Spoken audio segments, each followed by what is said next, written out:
Hi guys, I'm Ces. Welcome to my channel. And for today's video, ang pag-uusapan natin kung paano ako nag-top notch sa qualifying exams. Hindi lang ng first year pati second year mga be. Okay. Kaya, ayun, pag-uusapan natin siya kung paano siya nangyari, kung ano yung naging struggles ko and everything. So, ito, papakita ko sila sa inyo kasi baka isipin nyo, ini-eme ko kayo. So, this is yun, yung list nung first year, and then ito naman yung sa second year. So, hindi ko siya pwedeng i-disclose pa talaga, lalo na yung sa rankings, kasi, ewan, sinabi sa amin hindi siya pwedeng i-disclose. So, papakita ko na lang yung pangalan ko, kasama yung average ko dito. Ayan. So, ayun. Disclaimer na lang din na medyo maulan. And gabi na rin, so I need to tone down my voice talaga. Pero hopefully naririnig nyo pa rin ako. Para na din, if may makapanood man na first year dito or mag-first year pa lang, pwede silang ma-inspire and makakuha rin ng tips, hopefully. So, let's start. By the way, for context lang pala, I'm a BSA third year student na.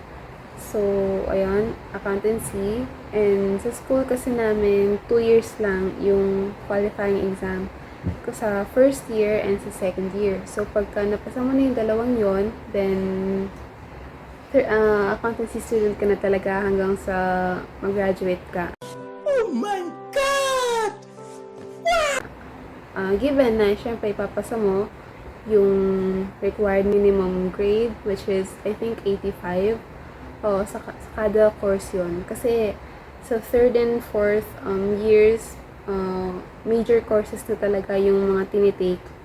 Wala na masyadong minors doon. So, sa amin, sa third year namin, meron na kami thesis niyan.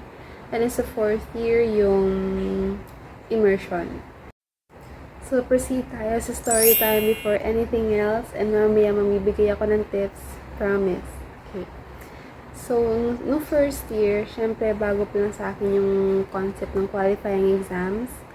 And syempre kinakabahan ako. Normal naman yun kasi whenever ko pa siya na-experience talaga and feeling ko sobrang crucial niya. I mean, crucial naman talaga siya. Pero like, alam yun, para siyang bahay ni kuya. Like, kasi literal na pwede kang ma-evict. Parang may eviction, parang ganun siya.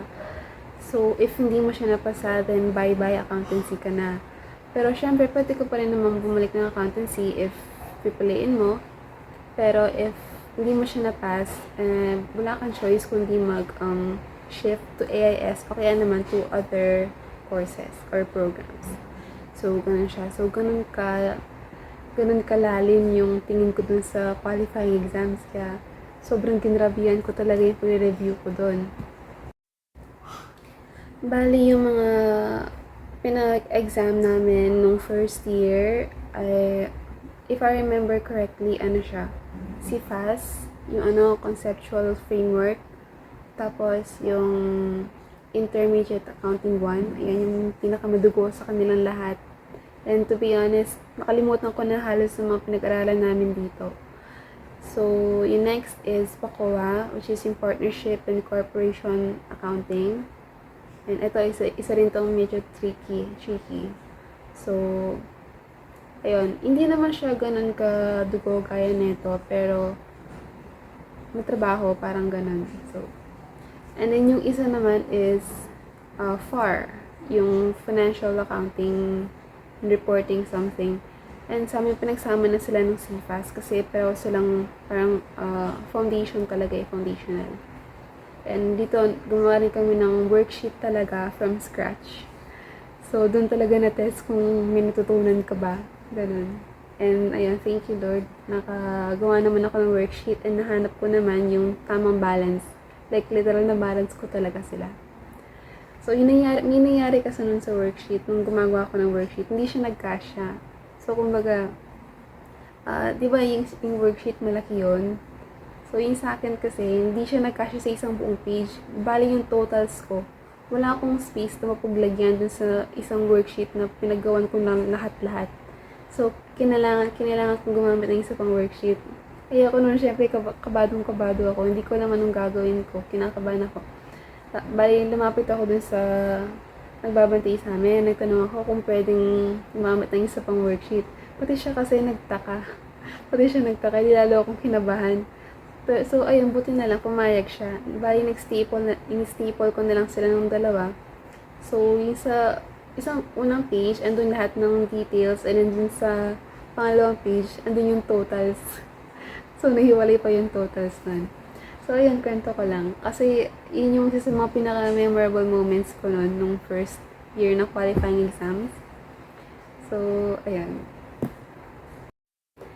Then, nung sa second year qualifying exam naman, ito yung mas madugo talaga.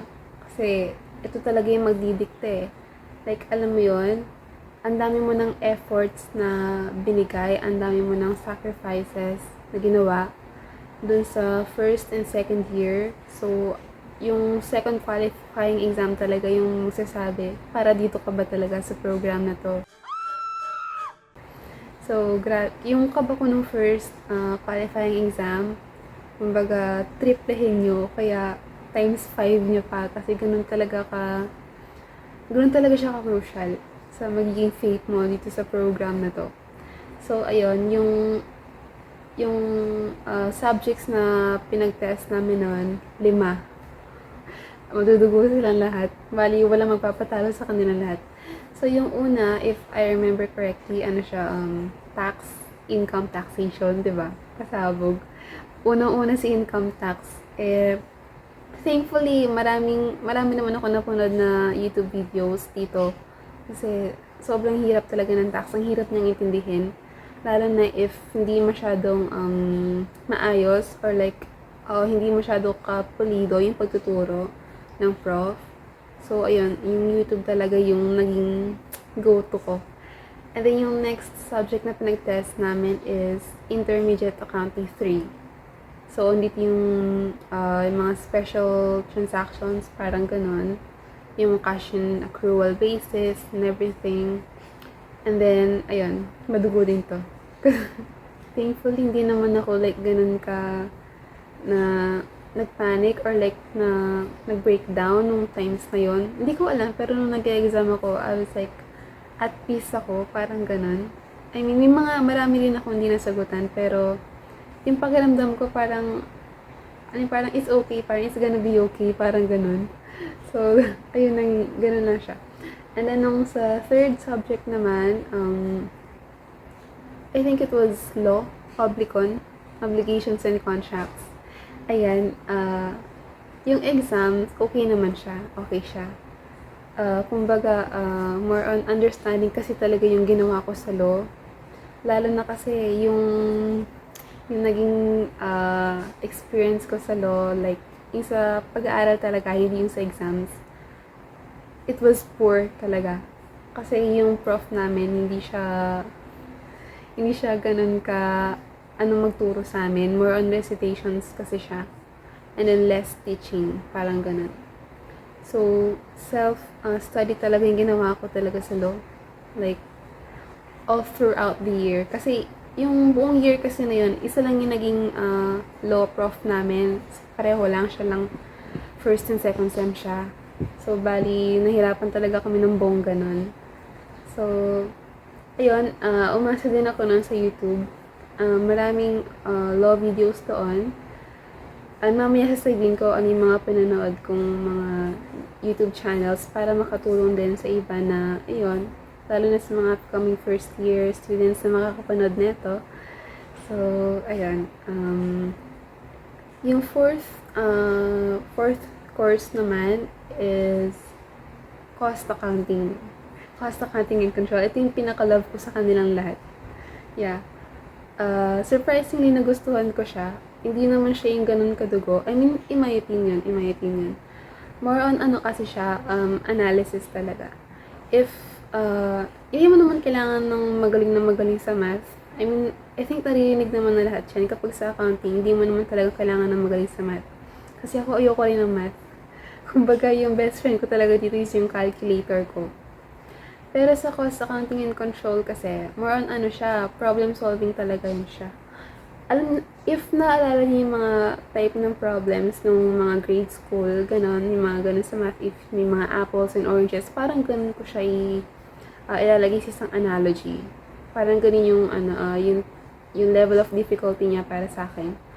So, ayun, cost accounting and control, yung yung the best, pinaka na the best pa. Parang ganun siya. And then yung last one is yung pinaka mudugo sa kanilang lahat, which is yung Intact 3, Intermediate Accounting 3, yung liabilities. Kasi isang buong libro yun yung pinag-examan namin. Tapos yung ibang topics doon, hindi pa naturo sa amin. So, bali, pahirapan talaga. Hindi ko talaga alam anong gagawin ko. Naman, tududasal talaga ako nun. So, nanonood ako ng mga YouTube videos, ganyan. Yung ibang topics doon, kinram ko talaga sila. Kasi, hindi ko talaga sila masyadong pinansin. Kasi nga, hindi naman sila tinuro sa amin. So, anong gagawin ko? Ipipilit ko ba sa sarili ko? Nag-focus ako nun sa mga subjects sa mga topics na tinuro sa amin. So, ayun, and then, tsaka ako nalang binalikan, bali, literal na nung araw na yun, nung araw ng exam, dun sa Intact 2, sorry, Intact 3, Intact 2, so, ayun, yung mismong araw na yun, dun ko pala na-review, for example, yung sa mga derivatives, ganun, kasi Intact 2 is liability section siya ng financial reports, financial statements. So, yung isa doon, nakakuha lang din ako ng shortcut. Galing din sa isang YouTube channel, which is sa loans payable. Nakakuha ko ng formula doon kasi, di ba, usually gumagawa ka ng table doon, amortization table, sobrang haba ng mga yon. Sobrang dadami nilang sinusulat, sobrang time consuming niya. So, thankfully talaga nakita ko yung formula na yon, na ngayon nakalimutan ko na. Kasi legit guys, yun sa mga karamihan sa mga pinag-aralan ko dito, tsaka sa first year, kalimutan ko na. Kasi nung nagbakasyon, parang nag-reset ako ng utak ko kasi sobrang sobrang grabing pagod din yung naranasan ko nun, lalo na sa law talaga. Sobrang daming energy na drain sa akin. So, nung nabakasyon, nag-reset talaga ako. Hindi ako nag-recall, hindi ako nag-review, gano'n. And, hindi ko siya ma-recommend na gano'n. Kasi, ngayon, sobrang konti na lang talaga ng alam ko. So, ito yung notebook na sinasabi ko. Andito halos lahat yung mga naging reviewers ko. Well, hindi naman technically reviewer. Pero dito ko sinulat lahat ng mga natutunan ko so far. Ayan, ang daming formulas dito. Karamihan dito cost accounting, tapos tax. Then kapag ka nagsasagot-sagot ako, dito ko rin sila nilalagay. Ayan, yung mga numbers yan. Plus yung mga sagot ko na hindi ko sure kung tama. Hanggang ngayon, hindi ko pa sure kung tama. So, ayan, marami yan. Kahit scroll yan silang ganyan. Ayan. Diba ang gulo nila? Ganyan kasi ako mag-review. Wala akong like yung aesthetic na vibes na way ng pag-review. Basta napaka-chaotic ng way ng pag-review ko. So, ayun. Yun naman yung mga talagang naalala ko sa kanila. And yung isa pa sa mga pinaka nakapag-pressure sa akin nun is yung the fact na consistent lister din kasi ako. Bali, nung first semester, chairman's lister ako. And then, the rest nun, PL, president's lister. As of now, hindi ko pa sure kung anong lister ako. Pero I think it's dean's lister na. Kasi yun nga, nahila ako ng law. Yung sa law namin. Grabe talaga yung law na yan. Nakakapanghinayang. Sana hindi na talaga namin siya maging prof. So, ayun. Ayun, balik tayo. Grabe rin talaga yung pressure nun. Kasi imagine if hindi ko napasa, di ba? Anong sasabihin sa akin ng ibang tao? Di ba? Si ang tali-tali na nito. Ba't di nyo napasa? So, ganun yung mga tumatakbo sa isip ko nun. So, habang nagre-review ako, tinutodo ko talaga. Tapos sabi, dasal din talaga ako na, Lord, di ko na pong bahala, ganun. Tapos, yung nag-pray din ako nun, yung meron kasi kami sa altar nun, yung para siyang mini prayer for studies, and then inuulit-ulit ko talaga siya sa isip ko bago ako magre-review, bago ako nag-review, yung binabasa ko, yung pinag-pray ko talaga. And kahit before mag-exam, yung binabasa ko rin talaga, pinag-pray ko talaga yun. And then, ayun, grabe talaga yung kawa ko nun, hindi ko siya ma-explain. And sobrang thankful ako kay Lord na nalagpasan ko lahat ng yun. And ngayon naman, kung paano ako nag-review, it was messy. Very chaotic yung way ng pagre-review ko. Kasi kung ano lang talaga yung pumasok sa isip ko na i-review, yung i-review ko. So, wala talaga akong fixed schedule ng pagre-review. Meron akong parang mental tracker, ganun. Or mental reminder, parang ganun. Na, in 4 days, i-review ko si subject ganito. In 3 days, i-review ko si subject ganito. Na syempre, hindi nasunod. Okay? Kasi marami rin mga naging ganap na. By the way, yung length of time na pag-review namin, almost 1 month din. Nung June siya. Nung June yung qualifying exams. Bali, nung June kasi dapat nag-start yung bakasyon. So, ayun, nakaltasan kami ng 1 month ng bakasyon, di ba? Nakakalungkot. Pero okay lang, masaya din naman. Kasi, dito na ako ngayon sa 3rd year, nalagpasan ko rin 2 qualifying exams na yun. And wala na akong qualifying exams na kailangang isipin ever again. So, ayun. Yung nung June, bali try ko siyang hinati as to the level of difficulty at saka kung alin subjects yung pinakamalapit and yung pinakamalayo. Ako naman yung pinakamalapit doon is yung income tax kasi yun yung pinakaunang i-test namin. So, before mag-start yung talagang period of examinations namin, hinuli ko yung tax para hindi ko siya agad makalimutan. Kasi yung tax, diba, ang daming minimemorize ko, ang daming rates, lalo na sa final withholding tax. Yung mga percent, 25%, 20%, 10%, kineme na yon ganon. Nakalimutan ko na talaga halos, hindi naman lahat. Yung iba lang, yung mga mararaming, lalo na yung mga insignificant, lalo na yung mga immaterial, ayoko sabihin immaterial, kasi lahat sila importante. Lalo na yung siguro yung mga details, small details, hindi naman talaga masyadong tinuro. Kasi marami rin hindi naturo sa amin nun. Bali, karamihan talaga sa YouTube ko talaga sila natutunan. Tapos, dumating din talaga sa point na literal na isang buong araw, lahat ng oras sa araw na yon ginamit ko sa pagre-review. Walang break talaga. Like, ang break ko lang talaga nun is yung kain and yung ligo, tulog, ganun. Pati sa tulog, sobrang konti na lang din ang tulog ko nun eh. Kasi natutulog na ako nun mga 1, ganun. 1 or 2, maabot na rin kami sa 2 nun. Kaka-review, kaka-aral, tapos parang kulang pa rin. Ganun siya.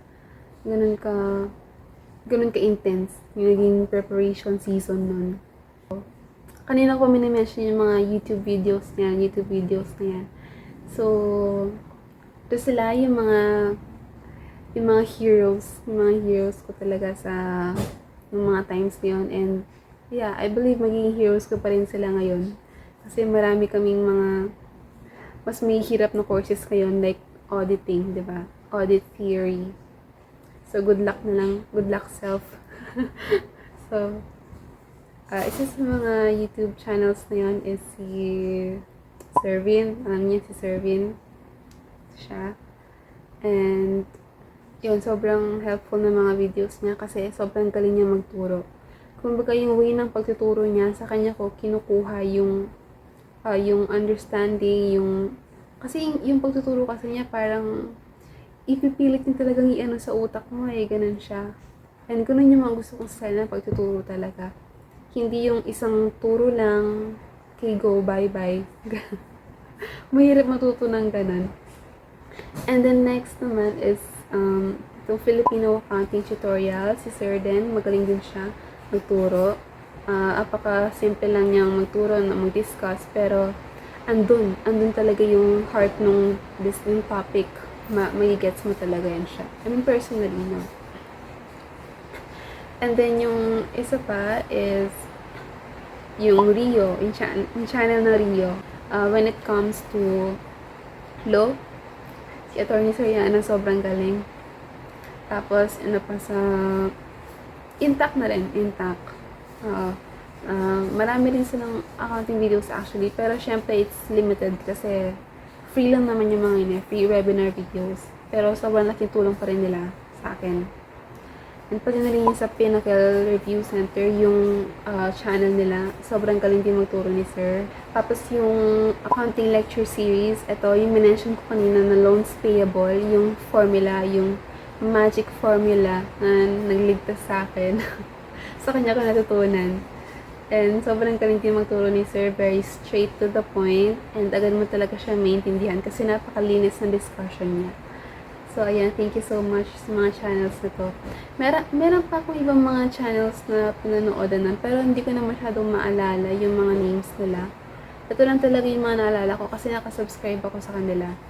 And, ayun, sobrang deserve nila ng support kasi grabe rin yung tinutulong nila sa mga students, lalo na yung mga kagaya ko na hindi masyadong makaano sa discussion sa classrooms, ganon.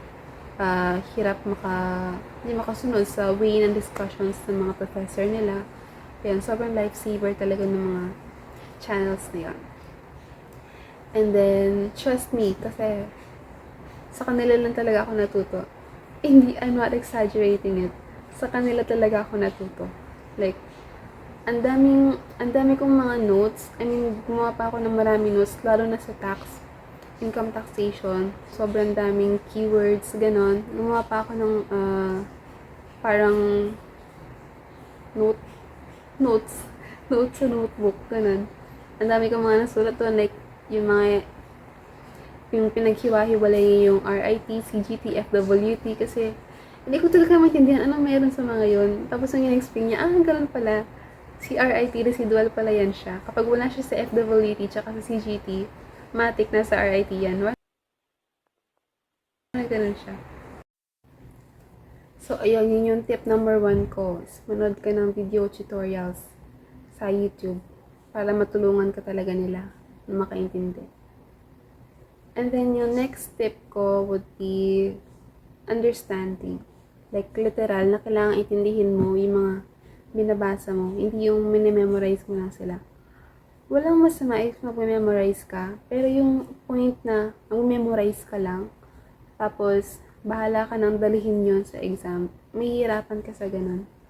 Lalo na sa accounting kasi hindi talaga mag-work yung memorization lang. Lalo na yung kung memorize ka ng formulas lang, hindi mo alam paano siya i-explain. Kailangan maintindihan mo bakit ganun. Para kahit kung bali-baligtarin man sila sa tanong, alam mo paano siya sagutin. Kaya mo rin bali-balik rin yung formulas. Ganun siya. Kasi yung mga formulas din, lalo na sa cost accounting, no, yung na-realize ko, connected talaga sila. Yung sa contribution margin, ganun. Yung sa mga fixed costs, ganyan. Connected talaga yan sila. Like, parang nga siya magic eh. Like, kailangan talaga maintindihan mo sila. Alam mo paano sila i-apply. Ganun. So, yun yung isa pang tip. Very crucial tip in my opinion. Kailangan intindihin mo or at least man lang mag-grasp mo yung talagang pinaka-concept para hindi ka mahirapan lalo na if mag-exam or kahit hindi mo na mag-exam, kahit may mga activities man kayo ganun, or may mga discussions kayo, at least mabilis ka makasunod kasi hindi ka nakarely on memorization.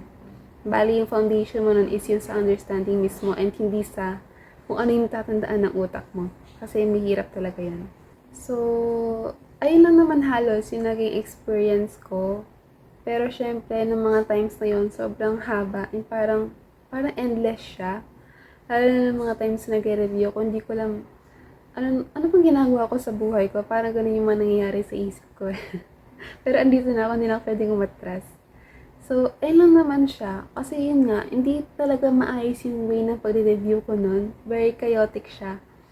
So, if meron man ako mga maalala mga tips, then I will just be dropping them in the comment section below para mas marami pa kayo ma-gather na information, ganun, or tips. And, ayun.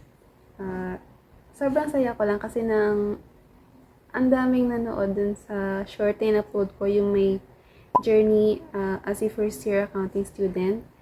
And, yun, I believe na kahit paano naman may mga na-inspire doon. So, ito lang yung parang video to elaborate more on my experiences dun sa qualifying exams ko during my first and second years in accountancy. And, yun, I'm hoping na kahit paano medyo nakatulong tong video na to. It may not be much, but, yeah, sana kahit paano may na-inspire ka nun or may natuto na, ay, ganun pala yun, ganun. I've been doing this wrong pala. Masyado pala ako nag-memorize. Dapat pala intindihin ko siya. Ayun, kahit ganun man lang, diba? Bye guys, stay safe. Thank you so much for watching. God bless.